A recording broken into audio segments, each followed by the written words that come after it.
जो cut off बता रहा हूं ये संभावित कट ऑफ है। कैसी कट ऑफ है सर? संभावित कट ऑफ है। देखो कट ऑफ में मेरे पास में भी कैसे कोई फॉर्मूला है नहीं कि बिल्कुल ऐसे मैं जादू वादू कर दूं। ये सारी जो चीजें हैं वो आंकड़ों के आधार पर कि भैया हमने देखा, हमारे जो स्टूडेंट्स हैं जो एग्जाम देने गए थे उनसे हमने डिस्कशन किया, टीचर से, सारे जो टीचर्स हैं आपके, राहुल सर, अनिल सर, है ना, करण सर, सभी टीचर्स हैं उनसे हमने डिस्कशन किया और कितनी कट ऑफ जा सकती है उसके बारे में बात की। एक तो जो ये सब कह रहे थे कि पेपर बहुत ईजी आएगा, तो उसके बारे में सोचना है। बिल्कुल पेपर है वो ईजी, आप ये सोच रहे तो पेपर बहुत ईजी आया है, तो पेपर ईजी नहीं आया है, क्योंकि उसमें मैथ्स के बहुत सारे क्वेश्चन हैं वो आपको देखने को मिलेंगे कि मैथ्स में है वो टाइम टेकिंग होने की वजह से कट ऑफ है वो थोड़ी सी कम जाने के चांसेस है। यहां पर एक एक चीज के बारे में बात करें। सबसे पहले बात करें कि भैया जनरल की क्या कट ऑफ जा सकती है। जनरल की कट ऑफ है वो कितनी जा सकती है हम बात करें तो यहां पर आपको ध्यान रखना है जनरल की कट ऑफ है वो 85 से 90 के बीच में। वैसे तो मैं ऑल ओवर बात करूं आपसे तो एक चीज का ध्यान रखना है ना, यहां पर ऑल ओवर में बात करूं आपसे तो एक चीज को आपको समझना है कि जो कट ऑफ है वो जितने भी बच्चे ऐसे हैं, मैं आपको बता दूं कि यदि आपके 80 से 90 के बीच में क्वेश्चन सही हो रहे हैं तो आप दौड़ में हैं, है ना। इस बार हो सकता है कि आपको दिवाली पर खुशियां मिल जाए, है ना, आपके सिलेक्शन होने के पूरे पूरे चांसेस है यदि आपके 80 से 90 के बीच में क्वेश्चन सही हो रहे हैं। ये ऑल कैटेगरी के लिए हैं। अब आप कहोगे नहीं सर जनरल का अलग बताओ, ओबीसी के बताओ, ईडब्ल्यूएस बताओ, एसटी बताओ, एससी के बताओ, एमबीसी के बताओ, हम हर एक चीज के बारे में बात करेंगे। लेकिन मैं पहले ये चीजें हैं वो आपको क्लियर कर देता हूं। यदि आपके क्वेश्चन 80 से 90 सही हो रहे हैं कट कटा के, ये मत करना सर कि मैंने 110 क्वेश्चन करके आया हूं और ये हो गया यार फलाना हो गया, कट कटा के हैं ये। 1/3 आपके नेगेटिव मार्किंग भी है, ये भी ध्यान रखना है। ये तो क्या है कि पदों की संख्या ज्यादा है इसलिए कट ऑफ है वो थोड़ी सी हम नीचे आंक रहे हैं। यदि देखो जनरल में आपके 85 से 90 क्वेश्चन है वो सही हो रहे हैं, है ना, हो सकता है प्लस माइनस आप एक कर सकते हो, इतने क्वेश्चंस है ये ध्यान रखना। यदि इतने क्वेश्चंस आपके सही हो रहे हैं तो आप बिल्कुल रेस में हो। यदि आप ओबीसी से हो और आपके लगभग क्वेश्चन हैं वो मैं मान सकता हूं कि या 83 से लेकर आपके 87 तक के क्वेश्चन सही हो रहे हैं तो बिल्कुल सही है, आप रेस में हो। यदि ईडब्ल्यूएस का भी इसी आसपास ही मान लो, है ना, ईडब्ल्यूएस की बारे में बात करें, ईडब्ल्यूएस, तो यहां पर आप मान सकते हो कि लगभग 81 से लेकर 85 तक के आपके क्वेश्चन सही हो रहे हैं, तब आपके सिलेक्शन होने के पूरे पूरे चांसेस हैं वो बनते हैं। यदि आप आते हो एससी से, है ना, एससी से हो या फिर एसटी से हो, यहां पर भी हम बात करें, यदि आप एससी से आते हो और आपके लगभग मैं मानूं कि 79 से लेकर 83 तक आपके क्वेश्चन बैठ रहे हैं, इसके बीच में यदि बैठ रहा है आप प्लस माइनस 1-2 कर सकते हो ना, एक क्वेश्चन इधर उधर कर सकते हो, क्योंकि ये कट ऑफ है वो अनुमानित है वो आपको बता रहे हैं। यदि आप एसटी से हो और एसटी से यदि आपके 75 से लेकर 80 के बीच में बन रहा है तो भी आपका सिलेक्शन होने के चांसेस है। यदि आप एमबीसी से आते हो, एमबीसी से, और यदि आपके जो क्वेश्चंस है वो 80 से लेकर 85 के बीच में बैठ पा रहे हैं, 80 से लेकर 85 के बीच में बैठ पा रहे हैं, तब भी आपके सिलेक्शन होने के पूरे पूरे चांसेस हैं वो रहने वाले हैं, है ना, ये ध्यान देना। और यदि लड़कियां हो तो इसमें भी आप और कम कर सकते हो, यदि आप फीमेल कैंडिडेट हो तो और इस चीजों को कम है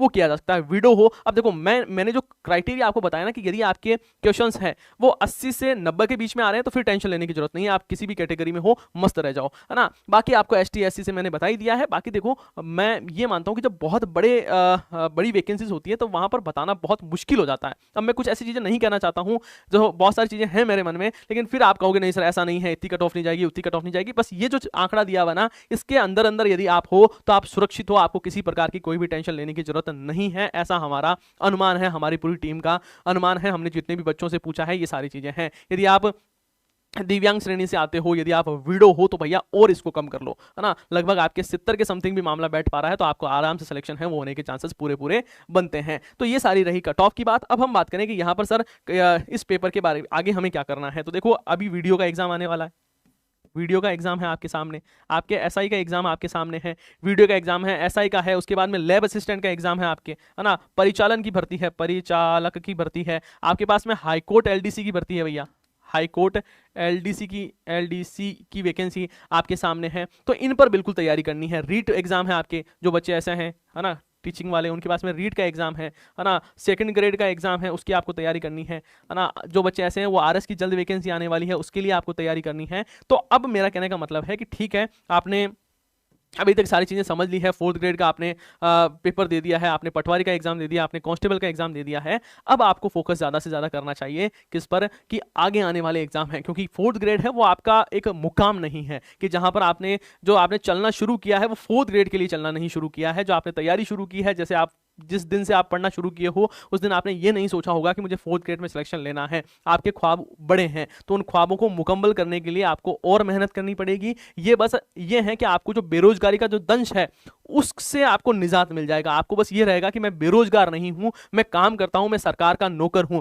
लेकिन ध्यान रखना है इस बात का कि आपका टारगेट 4th ग्रेड नहीं है, आपके टारगेट दूसरे एग्जाम है। आपको यदि आप 12th में हो तो आपको सीटी एग्जाम पर पूरा पूरा फोकस करना है। आपका 110% फोकस है वो किस पर रहना चाहिए? आपका सीटी एग्जाम पर रहना चाहिए। सीटी आपको 10+2 देना है, सीटी आपका ग्रेजुएट लेवल वाला एग्जाम भी आपको देना है। और यदि आप इनमें से किसी एग्जाम की तैयारी कर रहे हो तो बिल्कुल कमर कसकर आपको तैयारी है वो शुरू कर देना है, क्योंकि यदि आपका टारगेट आपने यही बना लिया कि सर मेरे तो 80 से 85 क्वेश्चन आ रहे हैं, अब तो मैं आराम से सोऊंगा, नहीं भाई साहब, आपका टारगेट ये नहीं है।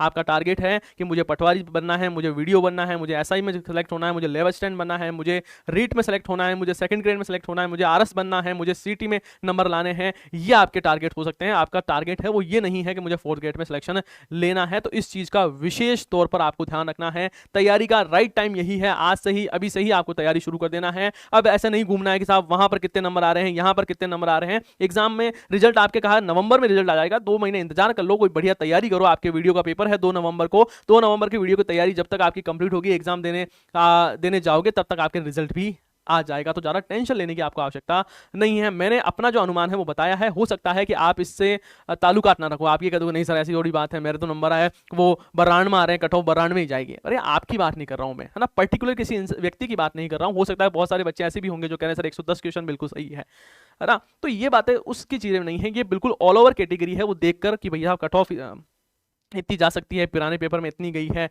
पदों की संख्या कितनी है, कैसे बच्चों के रिव्यूज आ रहे हैं, क्योंकि मैथ्स में बच्चे बहुत ज़्यादा दिक्कत आ रही है, इंग्लिश में बच्चों की बहुत सारी दिक्कत आ रही है। पेपर इतना इजी नहीं आया है जितना इजी आप सोच रहे थे। तो इसकी वजह से यहाँ पर कट ऑफ है वो हमने ये अनुमानित आपको बताई है। आई होप आपको ये सारी चीज़ें अच्छे से समझ में आ रही होगी। साथ ही यदि आप राजस्थान में PYQ सीरीज की खोज कर रहे हैं कि सर मुझे बहुत अच्छे क्वेश्चंस की एक्सप्लेनेशन वाली बुक्स चाहिए जिसमें जो PYQ बुक्स है वो मुझे मिल जाए, तो यहाँ पर आपको राजस्थान की geography, history, polity, art and culture, Hindi, reasoning, maths, science और साइकोलॉजी की जो सीरीज बुक्स है वो हमारे लिए आपके लिए जल्द ही लक्ष्य क्लासेस के ऑनलाइन प्लेटफॉर्म पर, यूट्यूब स्टोर पर और नज़दीकी बुक स्टोर पर अवेलेबल रहेगी। वहां से जाकर आप इसे परचेज कर सकते हैं और अपनी तैयारी को मजबूत कर सकते हैं। साथ ही मैं आपको बता दूं, यदि आप सीटी की तैयारी करना चाह रहे हैं तो ये बुक्स है वो आपके जल्द ही लॉन्च होने वाली है, जिसमें सीटी के 10 मॉडल पेपर, जो मैं आपको हमेशा बोलता हूं कि इस बार जो गलती की है आपने, जो जिस स्टूडेंट ने 4th ग्रेड में ये गलती की है कि उनका गोला गलत भर दिया है, जिनके ये दिक्कत आ रही है कि जिनके पास में सर हमारे पास में ये था कि रोल नंबर हमने गलत भर दिए हैं, हमने पता ही नहीं था सर ई वाला भरना था क्या, तो उनके लिए ये 10 मॉडल पेपर की बुक है वो मस्ट है, क्योंकि इसमें आपको 10 OMR सीट भी मिलने वाली है। साथ ही यहाँ पर सीटी जो ग्रेजुएट लेवल है उसके लिए भी आपके मॉडल पेपर है। सीटी के लिए यहाँ पर आपके लिए गाइड बुक भी मिलने वाली है, 66 वाली जो हमारी टॉपिक वाइज जो एमसीक्यू की बुक है वो भी आपके लिए अवेलेबल है। और सीटी समान पात्रता परीक्षा के लिए जो आपके सीनियर सेकेंडरी के लिए आपके जो बात करें कि जो ऑल ओवर जो बुक होती है, गाइड बुक है, वो भी लॉन्च होने वाली है। मतलब बुक्स की आपके किसी प्रकार की कोई भी कमी नहीं रहेगी, सारी बुक्स है वो जल्द ही आपके मार्केट में अवेलेबल रहने वाली है। आप उससे अपनी तैयारी को मजबूत कर सकते हो। साथ ही मैं आपको बता दूं, जो स्टूडेंट ऐसे हैं जिन्हें लग रहा है कि सर हम इस रेस से कहीं ना कहीं बाहर निकल गए हैं, उनको भी टेंशन लेने की जरूरत नहीं है। जो नए स्टूडेंट है भैया, सीटी का एग्जाम देना है, फिर से अपनी तैयारी को मजबूत करना है। आई होप ये सेशन आपके लिए अच्छा रहा होगा, मतलब यूजफुल लगा होगा आपको। यदि ये सेशन आपको अच्छा लगा है तो सेशन को लाइक करना है और आपके सभी साथियों के साथ में सेशन को शेयर जरूर करना है। आप सभी का बहुत बहुत धन्यवाद। हम मिलते हैं नेक्स्ट सेशन में। जय हिंद, जय भारत।